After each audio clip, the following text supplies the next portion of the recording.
আকাশে ওড়ার সময় হঠাৎ ইঞ্জিন বিকল হয়ে যায় একটি উড়োজাহাজের। উপায় না পেয়ে শেষ পর্যন্ত মেডে মেডে কল পাঠিয়ে সমুদ্র সৈকতের বালুচরে উড়োজাহাজটির জরুরি অবতরণ করান পাইলট।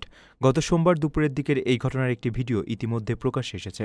এতে দেখা যায় নীল জলরাশির পাশ ঘেঁষে সৈকতে নেমে আসছে উড়োজাহাজটি।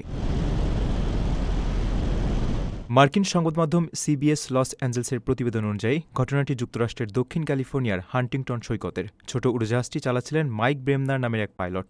তিনি ভ্যান নাইস শহরের উদ্দেশ্যে যাত্রা শুরু করছিলেন, কিন্তু উড্ডয়নের মাত্র ৫ মিনিট পরেই উড়োজাহাজটির প্রোপেলার ঘোরা বন্ধ হয়ে যায়।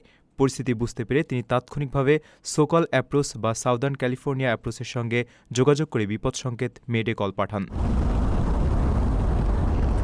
পাইলট মাইক ব্রেমনার সংবাদমাধ্যমকে বলেন, রেডিওতে কথা বলার ঠিক মাঝপথেই ইঞ্জিন পুরোপুরি বন্ধ হয়ে যায়। এরপর রেডিও বার্তায় তিনি দ্রুত নিশ্চিত করেন যে ইঞ্জিন বিকল হয় তারা হান্টিংটন সৈকতের স্মোক স্ট্যাকের সামনে বাধ্য হয়ে জরুরি অবতরণ করতে যাচ্ছেন।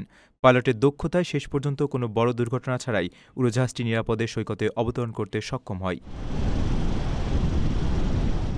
আপনার স্বপ্নগুলো আকাশ ছুবে প্রবাসীর হেলিকপ্টারের মাধ্যমে। বিয়ে, জন্মদিন অথবা যে কোনো বিশেষ প্রয়োজনে হেলিকপ্টার ভাড়া করতে যোগাযোগ করুন স্ক্রিনে দেয়া নাম্বারে। প্রবাসীর হেলিকপ্টার, নিরাপদ ও সাশ্রয়ী বাহনের বিশ্বস্ত নাম।